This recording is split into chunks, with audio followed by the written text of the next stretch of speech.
మాజీ మంత్రి జోగి రమేష్ కుమారుడు రాజీవ్ను ఏసీబీ అధికారులు అరెస్ట్ చేశారు.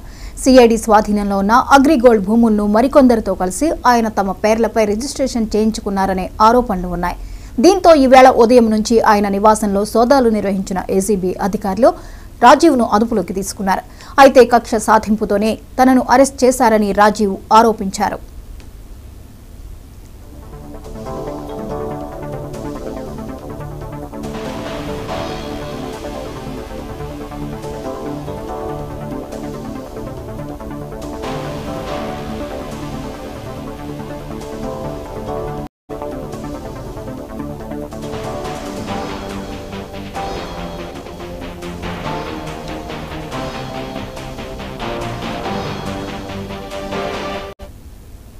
మాజీ మంత్రి జోగి రమేష్ కుమారుడు రాజీవ్ను ఏసీబీ అధికారులు అరెస్ట్ చేశారు.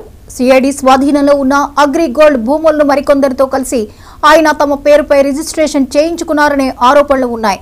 దీంతో ఈవేళ ఉదయం నుంచి ఆయన నివాసంలో సోదాలు నిర్వహించిన ఏసీబీ అధికారులు రాజీవ్ను అదుపులోకి తీసుకున్నారు. అయితే కక్ష సాధింపుతోనే తనను అరెస్ట్ చేశారని రాజీవ్ ఆరోపించారు.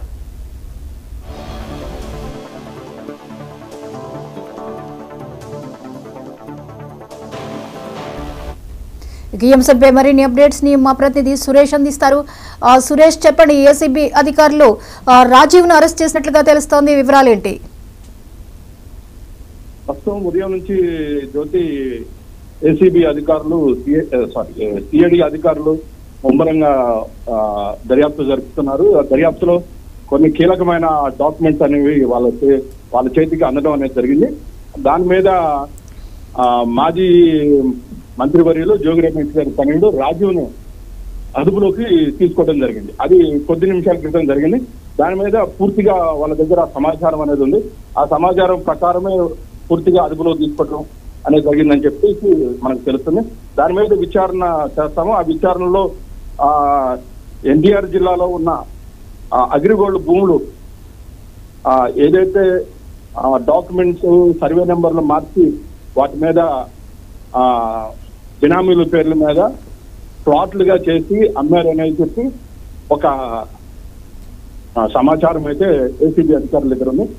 దాని మీద పూర్తిగా విచారణ చేసిన తర్వాతనే వాళ్ళ దగ్గర ఉన్న ఏదైతే ఎవిడెన్స్లు ఉన్నాయో దాని ప్రకారం ఈ రోజు ఉదయం నుంచి పూర్తిగా సెర్చ్ అనేది జరిగింది. అయితే సురేష్, ఈ విషయంలో రాజీవ్ ఇదంతా కూడా కక్ష సాధింపు చర్య అని చెప్పేసి అంటున్నారు. ఈ స్టేట్మెంట్ ఎలా చూడొచ్చు? ఈ కొద్ది నిమిషాల క్రితం మాజీ మంత్రివర్యులు జోగి రమేష్ గారు మాట్లాడుతూ నేను చాలా నీతిగా నిజాయితీగా నా మంత్రి పదవిలో ఉన్నప్పుడు నేను చేశాను. నేను తెల్ల పేపర్ లాంటి వాడిని. నా కుమారుడిని కావాలని చెప్పేసి కక్షపూరితంగా ఈ అగ్రిగోల్డ్ ఆస్తులు భూముల విషయాల్లో ఇరికించారు. నా కుమారుడికి ఎలాంటి సంబంధం లేదు. నేను ఒక బీసీ నాయకుడిని, అదేవిధంగా నేను బీసీలకు ఆత్మబంధువుని అని చెప్పుకోవడం కాదు. నేను ఇప్పుడు వరకు ఉన్న ప్రతి విషయంలో కానీ నా పరిధిలో కానీ నేను ఎలాంటి అన్యాయం అనేది జరగలేదు. నా మీద కక్షపూరితంగా జరిగిందని చెప్పేసి మాజీ మంత్రి జోగి రమేష్ గారు చెప్తుంటే, అదేవిధంగా తన తనయుడిని కూడా నిరపరాధి, నా కొడుకుకి ఎలాంటి దీంట్లో ఆస్తులో సంబంధం లేదని చెప్తున్నారు. అది అలా చెప్తూ ఉన్నప్పుడు ఏసీబీ అధికారుల గురించి మనం ప్రశ్నిస్తే అది అంతా కూడా దర్యాప్తులో తెలుస్తుంది. అది దర్యాప్తులో శాతకాలం అవుతుంది. వాళ్ళకు కూడా పూర్తిగా అన్ని విషయాలు తెలిసి కావాలనే మా మీద, నా కుమారుని మీద కక్ష సాధింపు చర్యగా నా కుమారుని అరెస్ట్ చేయడం జరిగిందని చెప్పేసి జోగి రమేష్ గారు చెప్తున్నారు. అయితే రాజీవ్ ఇందులో ఏవన్గా పేర్కొనడం జరిగింది ఈ ఇష్యూలో. ఇక మరింత మంది విషయాలు బయటకు వచ్చే అవకాశాలు కనిపిస్తున్నాయా? మరికొన్ని పేర్లు కూడా బయటకు వచ్చే ఛాన్సెస్ ఉందా ఈ విషయంలో? అంటే వాళ్ళ కుటుంబ సభ్యుల్లో వాళ్ళ తమ్ముడి మీద కానివ్వండి, వాళ్ళ బామ్మమ్మ అంటే జోగి రమేష్ గారు బావమరిది గారి గురించి కానీ విచారణ అనేది మనకి ఇంకా కొన్ని గంటల్లో కానీ మనకి తెలుస్తుంది. సిఐడి అధికారులు మనకి ఇప్పటి వరకు ఎలాంటి సమాచారం అయితే, ఎలాంటి ప్రెస్ మీట్ కానీ దేని గురించి కానీ మనకేమో మాట్లాడలేదు. నో కామెంట్స్ అని చెప్పేసి రాజుని తీసుకుని వెళ్ళడం జరిగింది. దాని వెనకనే జోగి రమేష్ గారు వెళ్ళడం జరిగింది. అయితే ఇక్కడ మనకి ఉన్న సమాచారం ప్రకారం ఏంటంటే, అంబాపురం గ్రామంలో 69/2 సర్వే నంబర్లో 87 నెంబర్ సర్వే నెంబర్లో 69/2 సర్వే నెంబర్, మరి అదేవిధంగా 87 సర్వే నెంబర్లో 2030 గజాల్లో ప్లాట్లు వేసి అమ్మారు. దీని మీద 5 కోట్లు చేతులు మారిని అనేది ఇక్కడున్న ఆరోపణ, ప్రధాన ఆరోపణ. ఇది ఆనాడు ప్రజాక్షేత్రంలో ఉన్న లోకేష్ గారికి కానివ్వండి, చంద్రబాబు గారికి కానివ్వండి వినిపించడం జరిగింది. అయ్యా మా భూములు అన్యాక్రాంతం జరిగింది, దీని మీద పారదర్శకంగా దర్యాప్తు చేయండి అని చెప్పేసి అన్నారు. అయితే మన ప్రభుత్వం వస్తుంది, మన ప్రభుత్వం వచ్చిన తర్వాత మనం పారదర్శకంగా దర్యాప్తు చేద్దాం అని చెప్పేసి ఆ రోజు మాట ఇచ్చారు. ఆ మాట ఇచ్చిన ప్రకారం ఈ రోజు ఈ దర్యాప్తు అనేది జరుగుతుంది. ఈ దర్యాప్తులో కొన్ని గంటల్లో కానీ కొన్ని రోజుల్లో కానీ నిజాలు అనేది తెలుస్తుంది. ఇది మనకున్న సమాచారం.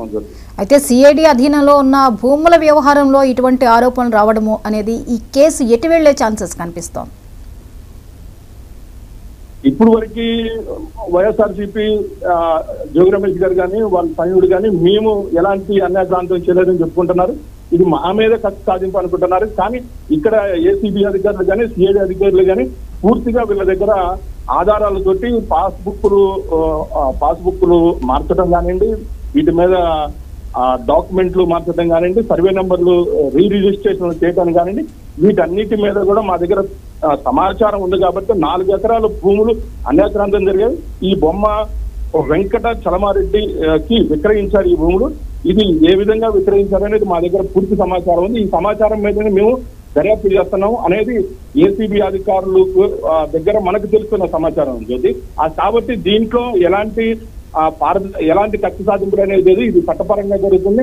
ఈ దీంట్లో విచారణ నిమిత్తం మేము తీసుకెళ్లాం కాబట్టి ఈ విచారణకి ఎవరైనా లోబడాల్సిందే, అది మంత్రి కావచ్చు ఇంకెవరైనా కావచ్చు అని చెప్పేసి ఏసీబీ అధికారుల దగ్గర ఉన్న మనకి ఉన్న సమాచారం, మనకు అందుతున్న సమాచారం చెప్పి. కాబట్టి ఇది కక్ష సాధించే చర్యం కాదు. దీని మీద పూర్తిగా విచారణ అనేది ఏసీబీ అధికారులు చేయడం జరుగుతుంది. కాబట్టి దీంతో ఎవరినైనా కూడా మేము విచారణకే పిలుస్తున్నాము.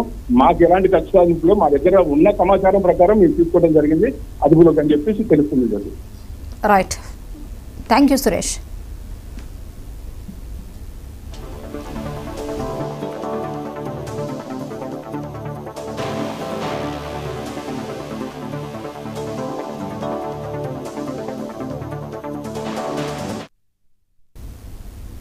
విశాఖ జిల్లా స్థానిక సంస్థల ఎమ్మెల్సీ ఉప ఎన్నికలో పోటీ నుంచి టీడీపీ